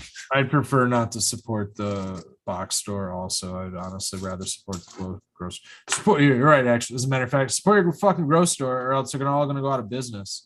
So yeah, support. You're going to be waiting on fucking Tuesday to get your shit in for your IPM. Yeah, no doubt, dude. Every time I go to the grocery store, man, it's a sad scenario, man. There's nobody in there. Hey, everybody's selling their lights. Ugh. Yeah, that's the scene here in Michigan, guys. That's what I mean. I voted yes on the legalization thing, and I want to see people get out of prison. That's most important. So working that way, but fuck if we. Speaking of getting out of prison, make sure you go over to Uncle Rick's page and look up the Last Prisoner Project that they are going to be having a live chat-a-thon with. It'll be. I wish Rick was here to help me. I think it is from 9 until 9. And it's for a good cause. So what the fuck was the date on that? Damn it, Rick, where you at, buddy? It's like the 18th. I think it's the 18th of this month. Yeah. So Ooh. Kazoo says farm store is best. Yeah, definitely your farm and fleet or your Tractor Supply. Good place to get some shit sometimes when you need it. Who owns Tractor Supply? I don't know. I just know they've been around forever. There's TSC, that, man. What's that one? Family. Noon to midnight. There we go. Country. Family farm and country. They got. Home and They're There's probably owned by the same people as Tractor Supply. To be honest, they sell the same shit. They got a little bit of a difference. I got a little bit of a better selection. They do seem a little bit more down home. it's kind of weird to mix those things together. What's the report on that? I liked it. I liked it. I liked it. The reheat was a little rough. I don't know. So in the next time you just get a little bit hotter in the first place to make sure it combusts all? It's just like too much, probably. Get a little overzealous with it.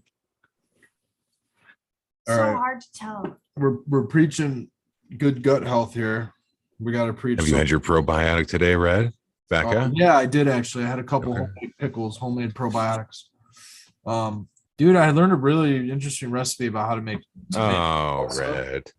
Oh, dude, damn it! Here we go. All right, let's roll. We got him, baby. You know. Fuck. I got to remember how to do this because it's been put the Still user in did it. timeout. There we go. Let's just do that. Sequence would be proud of me. Hit the big time, baby. Yeah, you made it, man. You made it. I got lost. I got distracted. What the fuck were we talking about? Red was distracted by the fermentation news of and salsa, and I don't want to speak too much on how to do it because you're I not know how to using a do it. pressure canner, but you just use salt. Go ahead. You just use salt. You just use salt. Exactly what you said. There it is. You just mix the salt and then you put it in the fridge and it ferments in its own self. Okay. But it like just goes bad really over time, but slower because you added salt. It just slowly goes bad with extra salt. Some I think you can leave it out. I don't think you just need. I don't think Oh, you you want leave it out first. Leave it out, and this method will create a probiotic. It creates lacto. It creates a lacto acid. Lactobacillus. Yeah. So you got a lacto acid from. Just- You don't use milk. Speaking of that, I think it was Spartan was saying that he used EM1, which is, a lactobacillus, and had sprayed some plants that had shown some early powdery mildew and basically chased it up out of there and then did a root drench on a couple other plants. And the other day, I know he said that he wasn't seeing anything from it. So EM1 is something that's really, really good. And it's something you can either buy or you can make yourself. There's a lot of videos on that. So I wonder if we can also make our own with some you can. tomato acids. I don't know about acids like that. Not sure. So or salt or something. You don't know about acids? It's very. I know about the other kind of paper acid. I am acquainted. I am experienced. How you experience? Thank you, Red. Thank you for knowing where I was going with that. Yeah, So I am. So what's going on? What do we have to look forward to here? We have another event coming up for you guys. Yeah, we got Another chance for people to come out and meet you and try some of this smoke that we're always talking about. Should hit that at the beginning of the show, so hopefully everybody's still tuned. We are going to be Had some at late joiners. Cloud. What is it? The Michigan Big Cloud event. Cup? Yes. Michigan Cure Michigan Cup. I think that's it. The Cure. September 9th through the 11th. 3 full days. Camping, smoke session. The Cottonmouth Kings are coming out. They had if you follow Tommy Chong did a shout out to the event today, which is really fucking cool. So shout out to Tommy Chong.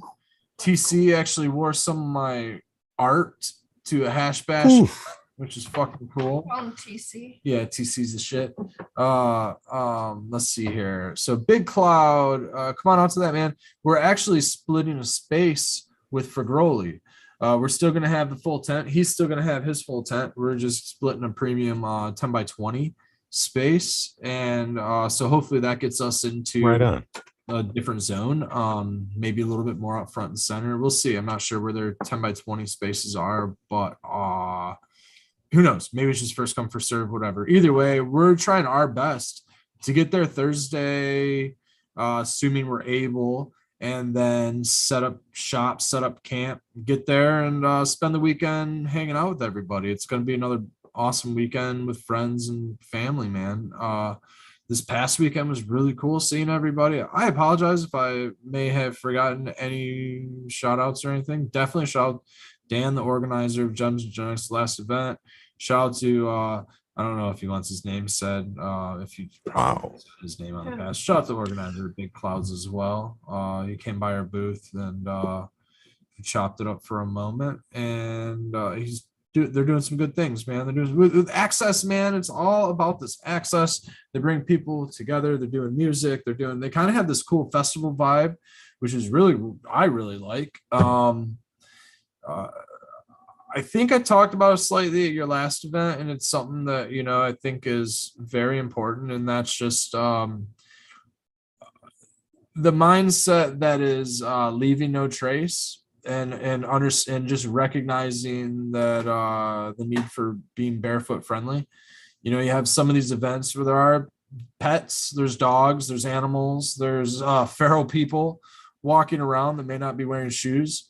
And glass needles, for whatever reason, whatever sharp objects, blades, anything like that, just try to make sure they get put in the proper places, because for those things, and they did a great job at Gems. I think they made a post about just being like glass aware or something like that, that's enough. That's enough. One of the older dudes, he did a cool announcement about being Porta-John aware.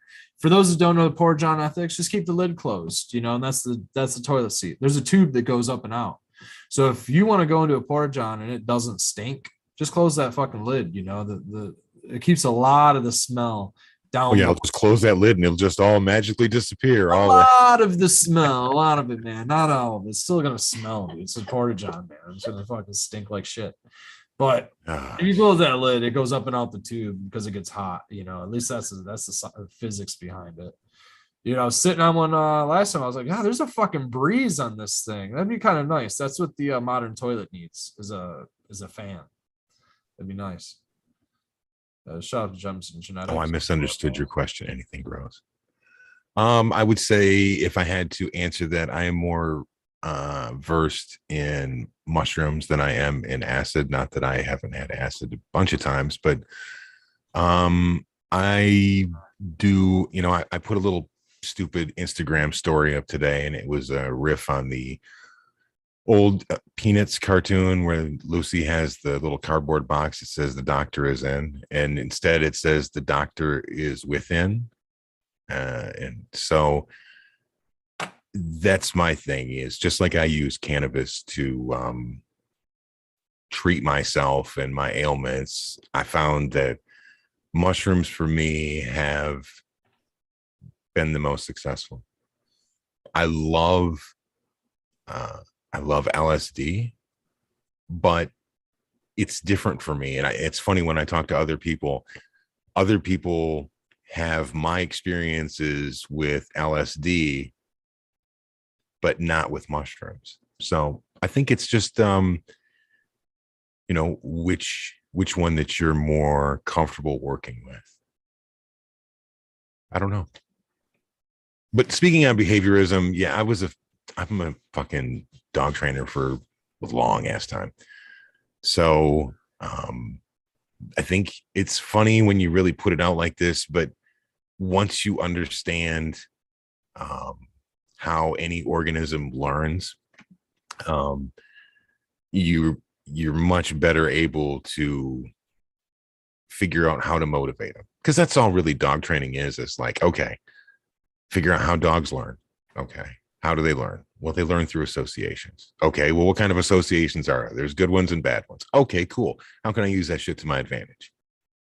Well, you can either start giving the dog good things, or you can stop giving the dog good things as a response to his behavior, or you can start giving the dog bad things or stop giving the dog bad things towards his behavior. each one of those has its own it has its own fucking results. You know what I mean? So like if I want to teach a dog to sit, instead of pushing on his fucking ass and yanking on his collar and all that stuff, just as a thing, that would be introducing positive punishment and pushing down, and then the pulling up on the collar until the dog sits would be negative reinforcement, using two different. It's a whole different topic. We'll talk about it some other time. Leave you on the edge there. Complicated. Yeah. It seems like it's complicated, but it's like, once you understand the 4 consequences of behavior, which I know that sounds kind of intimidating, but it's really not. And then you understand what the words actually mean. Like a positive means introducing something, and a negative means taking something away or stopping something. Like your alarm clock in the morning when it's going off, your phone, I should say. Now I'm dating myself horribly with the alarm clock thing. When your alarm on your phone's going off, it is negative reinforcement, because it will make the noise until you do the behavior. Just like pulling up on the dog's collar is, the bad thing is started and stays going until you do what you're supposed to do, and then it stops. It's not a good way to train. It makes people fucking jumpy. It's easier to train with $100 bills. Yeah, it's probably like or chicken gizzards, whatever. Alarms. So bad. Yeah. Being a dog trainer just made me weird, because like I'm cool as fuck with dogs and I'm good with them. It's just so many times it's always an owner influenced problem. You know what I mean? Like, I'll give you one more quick one, because this is an important one I used to teach people. Every single day your dog wakes up, think of him as think of this as a battery, right? So this is a doggy cell instead of a Duracell. So every day when your dog wakes up, he's got 100% of his charge. And then what he does throughout the day will bring that level down. So for good dogs are the ones that get their energy depleted, and they don't have extra energy to do bullshit, normal shit that dogs do that annoy owners. So that means take him for a walk, give him some exercise, play fetch, turn it into a training thing. But if you only use this much energy, then there's all this rest of this energy that is bound up rambunctiousness and will turn into problem behaviors, which are normal behaviors for dogs: digging, barking, biting, chewing, blah, blah, blah, blah, blah. And that is your daily fucking bullshit behaviorism dog training thing for the day. That is how to train a dog properly. That's also how to train a kid. Just don't use like a leash and collar unless you're Mama Red, right? Get over here. She swears she never used No, but we've got such good mileage out of it. We just got to keep using it, man. Stick to our guns. Use that. Somebody else's mom did that, that's for sure. Yeah, man. Yeah, maybe it was somebody else's mom used it for their kid, and I was like, You just saw it. yeah, maybe it was my You just saw it. He once. got trauma by proxy there. yeah, maybe Never forgot. saw it. I don't know. I'll never forget the feel of the cold collar. One of those repressed one of those false memories. I could see it. Repressed in a false memory. Yeah. Yeah. Here. Big Cloud. I'm excited for that one, man. We're splitting that space with Fragoli, so we're actually going to be able to be there with them this time rather than product. They can actually give free dabs. We were able to get free dabs, but our sparker went out on the fucking thing. Our sparker. It was a whole Dude, fucking so show. I'm lighting it with a lighter. We were lighting terrible. the fucking thing with the lighter, and it was a whole thing. They can have their e-rig out, and it'll be a nice experience for their fan base, and it'll be really cool. Dude, yeah, shout out to everybody who came out. Shout out to everybody who supports these events. They're important. They're privately ran events, adult oriented, safe access. You're able to do whatever kind of meetup, safe access you need to, and it's very good, and it's under the guise of legalization. But Skilbo, you were saying the state police or something are letting people in and out at the med event that you were at. Yeah, I mean, these events are very well. I mean, they permits to the cities, all that stuff. I mean, usually is go, especially these big events.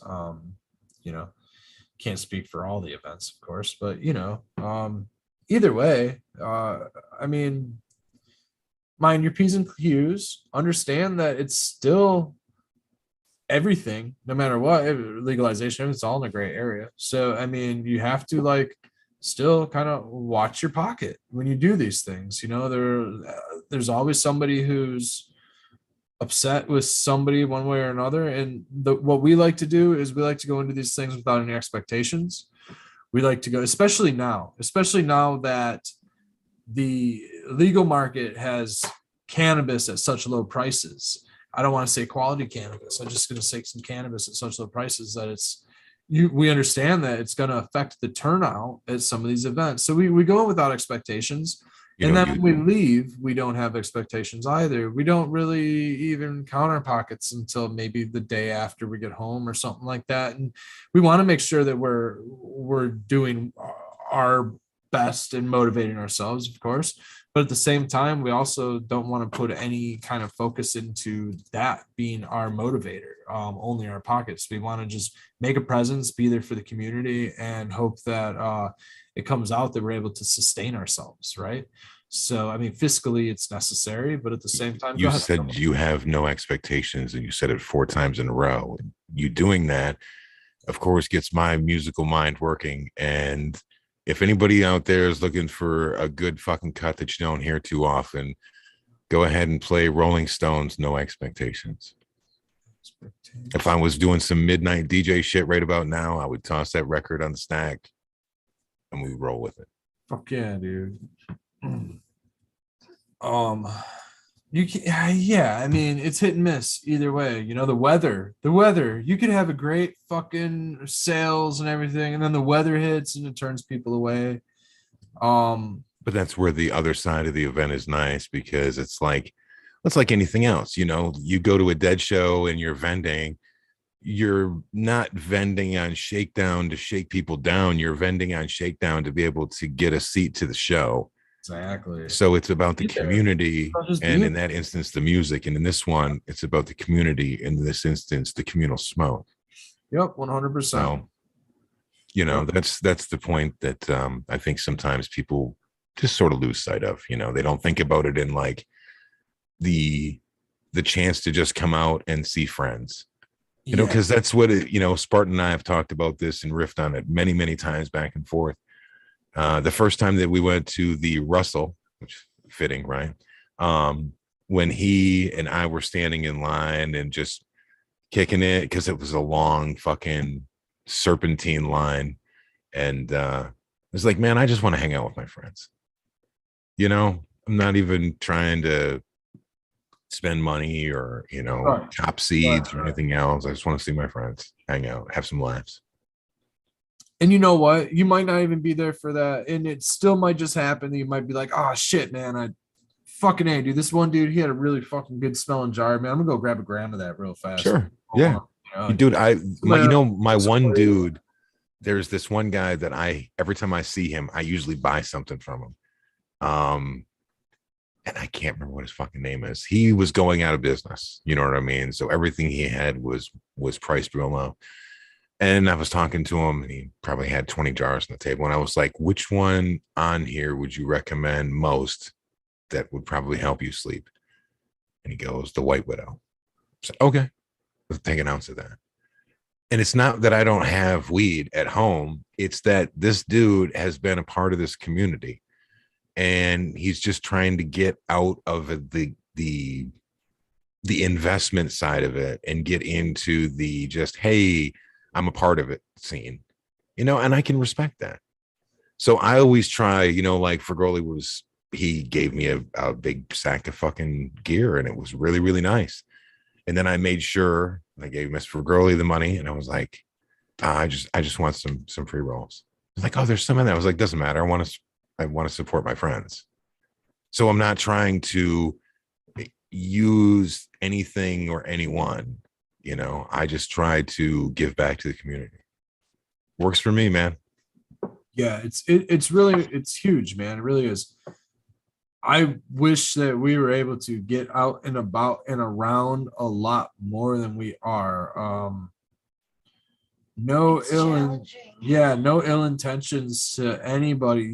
Big shout outs, just like it was Josh and Kelly from Blue Star Seed Company and like Official Gold Mitten, Boo Grows, More Ganja, and like just all these other vendors that are at these Country Roots, just all these other awesome vendors. I haven't got a chance to like actually go and like hang out with those dudes. There's kind of this thing where like her and I just kind of both need to be present with each other just to kind of help each other, really. It just kind of takes one person to really put each other in the weeds with just a few questions or something. We are trying to be as professional as we can at these. There's this scenario where I'm a big talker, she is a big talker, and if or at the same time we're both we like would never know. browsers, right? Like we'll get lost at like somebody's booth and sit there for a fucking hour, dude. Cheers, Robert. That's the thing. Like, cheers, yeah, man. Cheers, Ned. From afar, man. Cheers, Robert. Dude, I will like. I've done this, man, where I'm like, all right, I'm gonna go like around for a little bit. I'll come back an hour later. So how was it? I'll be like, I made it like 3 booths. Not too far. You know what I mean? Yeah, I don't even get a chance to go anywhere because so I end up we end up just sitting back and working the whole thing and just, and at the same time watching our stuff, maintaining our presence, and then so we can like work off each other. Yeah, when we're talking to people, and then if somebody else comes up, then we can kind of split apart and kind of go at it that way. It ends up working easy. We were doing deli style on a lot of stuff. So I mean, when people are asking, did you or did you not have the tinted paper hats? Did you or did you not have the white apron smock thing? Always, of course, aprons and tinted hats and fake mustaches. Like a Coney Island. Yeah, dude, that's great. I'm gonna have 3 and a large chili fry, please. That's awesome. Dude, there's medicated milkshakes and lemonade. I've been almost tempted to make a magical fucking smoothie. I just haven't really gotten around to it yet, but edibles, I'm kind of scared of them right now. I like only I'm doing would you like to revisit why that was? 20 milligrams max at she night. Had that freak out. 20 milligrams, if that works for you, that's all you need. Becca got sick on the way home from gathering. Up, man. It was so bad. You know what that's called? That was called Diamond's Revenge. That's what I'm saying. That's exactly it cursed me. Yep. So the way the story goes, guys, Becca gave Diamond some watermelon. Watermelon, and that stupid bitch ate the fucking the whole thing. I know. I thought she would just chill out and not eat all of them. There's my behaviorism down the fucking toilet. I didn't know she was such a greedy fucking dog. You loved them. Poor dog, dude. I know. She got sick like 5 or 6 times, if not more, throughout the night. Becca had herself a Spartan cookie, which are dosed pretty heavy.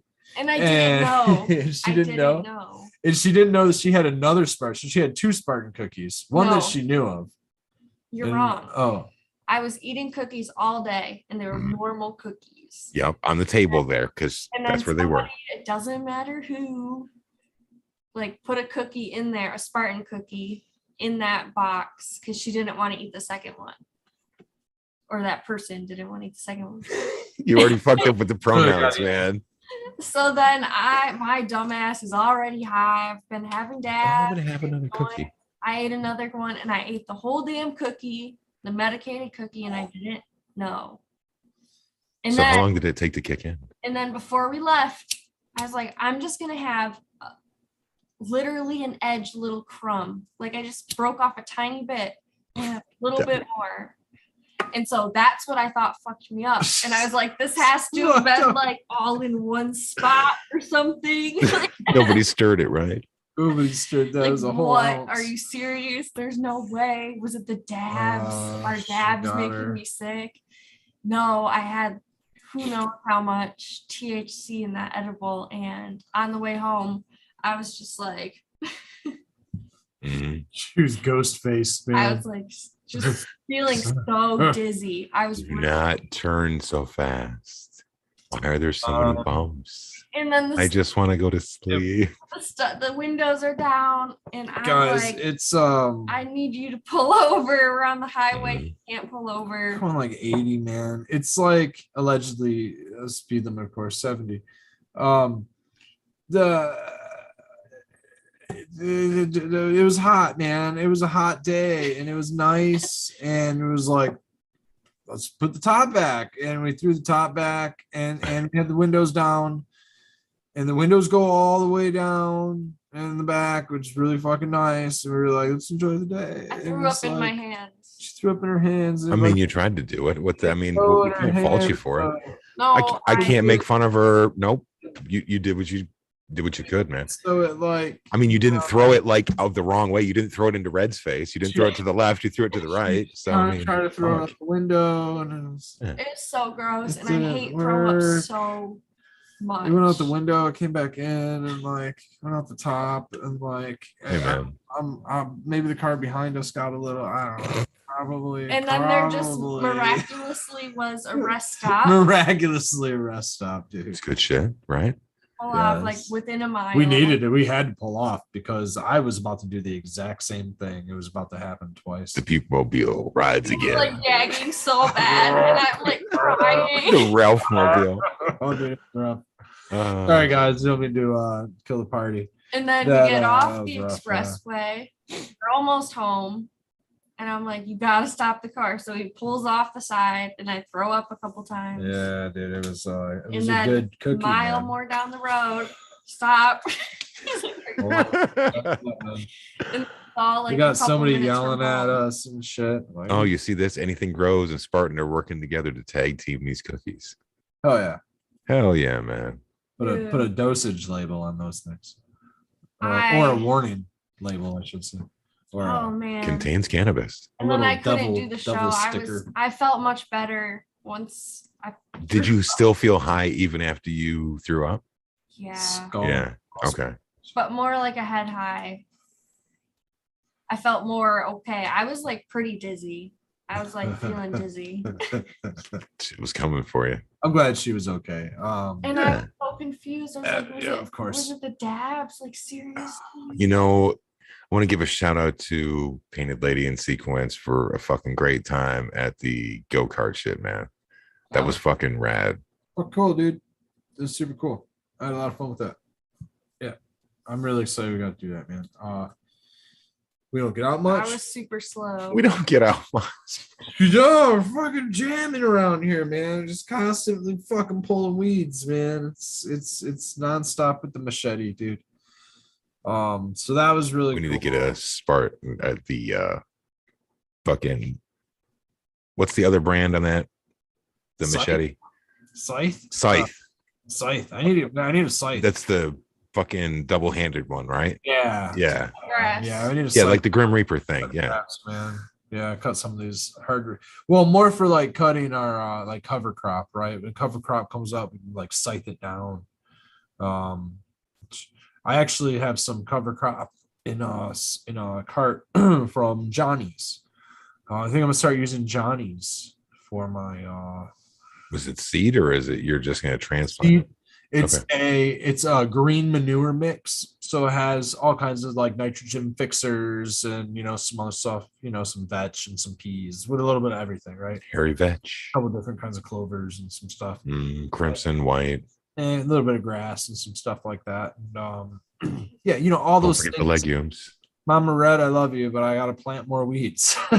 All those weeds that Mama Red wants me to pull all the time. I gotta plant some. I'm gonna get a whole pail of seed of it. So we just ordered. Get on it now, guys. I can finally tell you to get on it because I got mine ordered. Get on the garlic. Baker Creek just dropped some garlic, and if you don't jump on the garlic now, everybody else will. We need to get more garlic in our lives, so don't buy it all yet. We might. I'm gonna see how much a half pound will yield us. Well, what a half pound looks like. Didn't we get 3.5 pounds? No, we only got. Oh, we got 2. So I got a full pound of German garlic and a half pound of elephant garlic. That's right. So yeah, I got a pound of that one. So cool. 3 halves total. Yeah. Pound and a half. So it should be enough. Potatoes, and you get seed potatoes. That's another one. All that stuff's in rare supply. That's like seasonal shit. I got him for wait list. Get on the wait list. Get on wait list for that shit if you're gonna grow your own food. Grow purple ones, man. We gotta get on the purple anthocyanins, get the antioxidants. Same deal. What's doing is it's cleaning up that rust. You got rust in your gut, you got rust in your liver if you're an alcohol drinker. Somebody was saying something about like the cirrhosis in the liver from a coffee drinker. It was like next to none compared to a non-coffee drinker. Both like, people who suffer from like alcoholism or whatever. Yeah, pretty wild stuff, man. What antioxidants can do as far as like, it's almost like a Brillo pad on a rusty nail. You know what I mean? And it just kind of cleans it up. So eat purple stuff, man. Drink stuff with antioxidants. I guess drink a little bit of coffee, but probably not this late, or else you'd be chatting people's heads off until the wee hours of Friday morning. Like this? Yep. Just like this. 710 cans. Red's like, I don't know if we're gonna do a whole show tonight or not. We'd probably just do an hour. And here we are. Phytonutrients is a very important one. Also, the 710 connoisseur brings up, which there are lots of those as well, and that would be a totally another episode that we won't get into towards the very end either. But yeah, man, the phytonutrients, that's huge. There's all kinds of little other minerals and shit that's in all of our food, including the purple colors. In the red carrots and stuff, not only are you getting the pigment of the red and the anthocyanin, but you're getting things like carotene and some stuff like that, phytonutrients. And so, I mean, yeah, especially the purple carrots, stuff like that, you can get lots of levels of that. Those are more like antioxidants. No blue kiss. Better antioxidants. That stuff does stuff like scrubs tumors and shit, man. It's good for you. It's really good for you. Antioxidants are great for you. They're gonna help keep you clean. They're gonna act as a prophylactic medicine. Intergalactic prophylactic. Yeah. And in this way is why food is medicine in all different ways, or at least maybe plant-based food or natural food or some sort. That you're able to, and honestly, like if you got greens and stuff, you can turn that stuff, muddle it down into a liquid or something. That's going to be even more packed full of phytonutrients and antioxidants. Because you can just put more of it into you. It becomes more bioavailable when you put it into a liquid, et cetera, et cetera. So anyways, I'm gonna sign off. We've finished the joint here. Let's roll. Becca, any last little bits? Where are you? Where am I? We're gonna work our way away from the show and into the kitchen. Yeah, we got into the kitchen for food. Sauce. It's time to get saucy. Food sounds good too, but we gotta make some. Man, I'm so tired. No. I'm making sauce. Sauce is the boss. Skilbo, any last bits for our viewers? Bits and pieces come back through Sunday night at 9 p.m. Eastern Standard Time for the Bro Show Live. And Monday night at 11 p.m. Eastern Standard Time for the Late Sesh. I think that might be it. I'm trying to think. Is there anything else that we're missing? Yeah, there is, man. I have to get. Hold on, I don't think we're gonna be here next week. Okay. We are not. Yeah. Okay. All right. Yeah. We actually have. Okay. We're not procrastinating. Is that a word? Yeah. Procrastinating. Procrastinating is a word. Okay. Okay. Yeah, that's not what we're doing. I am going to be recording tomorrow with Deliciously Dope TV as well, so that should be cool. You can look out for that. Check out that channel. I will be recording with Originally Blunt.